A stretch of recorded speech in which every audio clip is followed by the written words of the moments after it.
Hello everyone, welcome to my channel English notebook. आप सभी का एक बार फिर स्वागत है मेरे चैनल में और मेरे नए सेशन में। और आज हम बात करेंगे सिंपल प्रेजेंट की। एक्चुअली मैंने लास्ट सेशन में ही सिंपल प्रेजेंट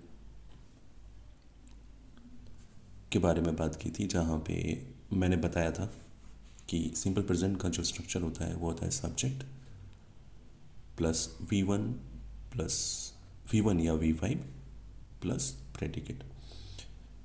ठीक है, एग्जाम्पल है इसके कि राहुल प्लेज क्रिकेट। प्लेज जो है वो वी5 है, and then they play cricket. ठीक है, तो जिनको अगर याद ना हो कि वी5 क्या होता है, तो V five is nothing but whenever we add S और E S to any verb, वो वी5 में बदल जाता है। तो यहाँ पे राहुल प्लेज क्रिकेट, यहाँ पे प्लेज जो है वो वी5 है, और यहाँ पे दे प्ले क्रिकेट, यहाँ पे प्ले जो है वो वी1 है। राइट, तो किसी भी सिंगुलर के साथ हम वी5 यूज़ करते हैं, क्योंकि राहुल सिंगुलर है, एक वचन है, इसलिए उसके साथ प्लेज यूज़ किया है। एंड दे जो है वो प्लूरल है, प्लूरल के साथ हमेशा वी1 यूज़ होता है, इसलिए दे के साथ प्ले यूज़ किया है। ठीक है, तो यहाँ पे कुछ और एग्जांपल्स देखेंगे सिंपल प्रेजेंट के। तो यहाँ पे पहला सेंटेंस है, मैं 7 बजे उठता हूँ। ठीक है, तो मैं 7 बजे उठता हूँ, इसको अगर स्ट्रक्चर में डालेंगे तो सब्जेक्ट पहले होगा, तो मैं का इंग्लिश है आई, और यहाँ पे वर्ब, नेक्स्ट इज वर्ब डालना है वी1 या वी5। तो यहाँ पे वर्ब क्या है, वर्ब है उठता हूँ। ठीक है, तो उठता हूँ का इंग्लिश होता है वेकअप। ठीक है, तो अब नेक्स्ट सवाल ये है कि वी1 यूज़ होगा कि वी5 यूज़ होगा। तो मैंने पिछले क्लासेस में बताया था कि आई के साथ हमेशा वी1 यूज़ होता है, and hence we will write I wake up. ठीक है, नेक्स्ट इज 7 बजे, तो at 7 o'clock। Fine, so I wake up at 7 o'clock। Next sentence, तुम रात में 10 बजे सोती हो। तो यहाँ पे सब्जेक्ट क्या है, तुम। तो स्ट्रक्चर के हिसाब से पहले सब्जेक्ट लिखा है यू, नेक्स्ट वर्ब लिखना है। तो यहाँ पे वर्ब क्या है, सोती हो वर्ब है। ठीक है, तो पिछली क्लासेस में मैंने बताया था कि यू के साथ भी हमेशा वी1 यूज़ होता है। तो सोती हो का जो इंग्लिश होता है दैट इज स्लीप, और स्लीप का वी1 स्लीप ही है। तो you sleep at 10 PM in the night. रात रात में 10 बजे, तो 10 PM इन द नाइट। ठीक है, अब आते हैं नेक्स्ट सेंटेंस में, राम घर सॉरी राम हर रोज़ कसरत करता है। ठीक है, सो राम डज। ठीक है, यहाँ पे करता है इज द वर्ब, तो Ram does exercise every day. ठीक है, पिछली क्लासेस में मैंने बताया था कि किसी भी सिंगुलर के साथ वी5 यूज़ होता है, और करने का जो इंग्लिश होता है दैट इज़ डू। ठीक है, तो डू का V five is does. So Ram is a name and it's a singular. So एक वचन है, तो राम के साथ डज यूज होगा V five, and exercise every day. So Ram does exercise every day. Next है, हम रविवार को मंदिर जाते हैं। So we go to temple on Sunday. And the last one is, वह किताब पढ़ती है। तो शी रीड्स बुक। ठीक है, शी के साथ भी हमेशा वी5 यूज़ होगा, और पढ़ने का इंग्लिश होता है रीड, तो शी रीड्स बुक।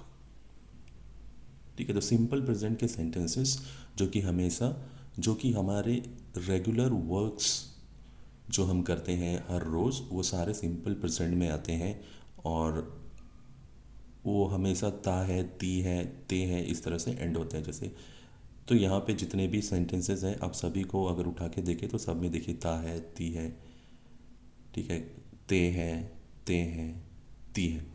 तो ऐसे तो हर रोज़ के काम, रेगुलर काउंट्स। अब आते हैं इस चीज़ पे, थोड़ा मैं नज़दीक कर लेता हूँ। हाँ, तो यहाँ पे है कि ये तो हो गई सिंपल प्रेजेंट की बात, कि सिंपल प्रेजेंट का जो स्ट्रक्चर होता है वो subject plus V1 plus V1 या V5 प्लस प्रेडिकेट। ठीक है, तो अब किसी भी सेंटेंस को हम नेगेटिव फॉर्म में भी लिख सकते हैं। नेगेटिव, नेगेटिव यानी कि नकारात्मक। तो किसी भी सेंटेंस में जब हम नहीं जोड़ देते हैं तो वो नेगेटिव हो जाता है, नकारात्मक हो जाता है। ठीक है, फॉर एग्जांपल मैं वीडियोस बनाता हूँ। ठीक है, तो इसका नेगेटिव क्या होगा, नकारात्मक क्या होगा कि मैं वीडियोस नहीं बनाता हूँ। ठीक, एक और एग्जांपल देता हूँ कि अ, हम बाहर जाते हैं, इसका नेगेटिव होगा हम बाहर नहीं जाते हैं। तो यस, तो किसी भी सेंटेंस में अगर नहीं जोड़ देते हैं तो उसे नेगेटिव कहते हैं। ठीक है, नकारात्मक। तो किसी भी सिंपल प्रेजेंट के सेंटेंस को, किसी भी सिंपल प्रेजेंट के सेंटेंस में अगर हम नॉट लगा दें तो वो नेगेटिव हो जाता है। ठीक है, लेकिन उस नॉट से पहले हमें डू और डज को भी यूज़ करना पड़ेगा। ठीक है, स्ट्रक्चर है वैसा। तो यहाँ पे देखिए, सिंपल प्रेजेंट के नेगेटिव का स्ट्रक्चर है सब्जेक्ट प्लस डू या डज। ठीक है, डू या does plus not, not compulsory, सारे सेंटेंसेस में नॉट लगाएंगे तो ही नेगेटिव होगा। And then V1। ठीक है, यहाँ पे वर्ब में कोई कंफ्यूजन नहीं है, V1 सब में V1 ही रहेगा जब हम नेगेटिव करेंगे। And then predicate. एग्जाम्पल लेते हैं। फर्स्ट एग्जाम्पल है राम सिंग्स सॉन्ग। तो इसका नेगेटिव होगा Ram does not sing song. ठीक है, देखिए स्ट्रक्चर के हिसाब से सब्जेक्ट, उसके बाद मैंने डू और डज में से डज लगाया है, नॉट तो लगाना ही है सब में, एंड V1 लगाना है हमें से, तो सिंग होगा। तो यहाँ पे जो S था उसको उड़ा दिया, तो V1 हो गया, सिंग हो गया, and song is the predicate. Next example, Sita कुक्स food. तो इसका नेगेटिव होगा Sita does not cook food. ठीक है, स्ट्रक्चर को ध्यान में रखते हुए सेंटेंसेस बनाए गए। एक और example, we go to school.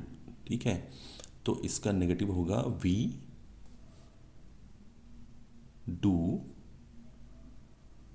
Not then go to school, जो कि प्रेडिकेट है। Next example, he washes clothes. So he does not wash cloth. ठीक है, तो ऐसे सिंपल प्रेजेंट का नेगेटिव बनाते हैं। तो अगला सवाल ये आता होगा मन में कि डू कहाँ यूज़ करें और डज कहाँ यूज़ करें, तो वो भी बता देता हूँ। तो नेगेटिव का जो स्ट्रक्चर होता है वो होता है सब्जेक्ट प्लस डू या does plus V1 plus predicate. तो यहाँ पे मैं बताता हूँ यूज़ ऑफ डू और डज। डू और डज कहाँ पे यूज़ करना है, तो देखिए ही के साथ, शी के साथ, इट के साथ, किसी भी नाम के साथ और किसी भी सिंगुलर यानी कि एक वचन के साथ डज यूज़ होगा। ठीक है, और आई के साथ, यू के साथ, दे के साथ, वी के साथ और किसी भी प्लूरल के साथ डू यूज़ होगा। एग्जाम्पल, ही, देखिए ही कुक्स बिरयानी। तो इसका जब नेगेटिव करते हैं तो ही डज नॉट। ठीक है, तो मैंने यहाँ पे देखिए क्लियरली लिखा कि ही के साथ डज यूज़ होगा, इसलिए डज यूज़ किया है। तो ही डज, और नॉट तो सब में यूज़ करना ही करना है। ठीक है, माफ कीजिए मैंने यहाँ पे नॉट मैं मिस कर गया। ठीक है, तो यहाँ पे नॉट कंपलसरी है नेगेटिव के लिए। ठीक है, तो he does not cook biryani. Next, Anjana works in Bangalore. So Anjana, और तो अंजना इज़ अ नेम, तो नेम के साथ डज होगा। ठीक है, मुझसे भी थोड़ी गलती होगी, यहाँ पे डज होगा। तो Anjana does not work in Bangalore. ठीक है, यू वॉच हॉरर मूवीज़। ठीक है, तुम हॉरर मूवीज़ देखते हो, इसका नेगेटिव क्या है, तुम हॉरर मूवीज़ नहीं देखते हो, तो you do not watch horror movies. Do क्यों लगाया है, बिकॉज यहाँ पे यू के साथ डू लगता है। ठीक है, so this is how we do negative. किसी भी सेंटेंस का नेगेटिव इस तरह से करते हैं, किसी भी सेंटेंसेस का नहीं, आई वुड से कि किसी भी सिंपल प्रेजेंट के सेंटेंस को कभी भी जब हम नेगेटिव में चेंज करते हैं, नकारात्मक वाक्य में चेंज करते हैं, बदलते हैं, तो उसमें ये जो स्ट्रक्चर है वो यूज़ करते हैं कि subject plus do does plus not plus V1 plus predicate. ठीक है, डज कहाँ लगेगा, डू कहाँ लगेगा, वो भी यहाँ पे लिखते हैं। ठीक है, तो अब आते हैं टास्क में। तो ये है आपका टास्क। यहाँ पे मैंने 5 सिंपल प्रेजेंट के सेंटेंसेस लिखे हैं हिंदी में। आपको पहले इन सभी सेंटेंसेस का सिंपल प्रेजेंट बनाना है, जिसको मैंने SP लिखा है, सिर्फ SP। ठीक है, तो हाँ, तो इन सेंटेंसेस का पहले सिंपल प्रेजेंट में लिखना है, उसके बाद उसका नेगेटिव करना है। ठीक है, जो भी स्ट्रक्चर्स मैंने बताए हैं वो फॉलो करना है, and you have to complete all this 5 sentences. ठीक है, तो जैसा भी आपको समझ में आया, आपको जैसा भी समझ में आए, आप ये सेंटेंसेस ज़रूर ट्रांसलेट करें, पहले सिंपल प्रेजेंट में और फिर नेगेटिव में।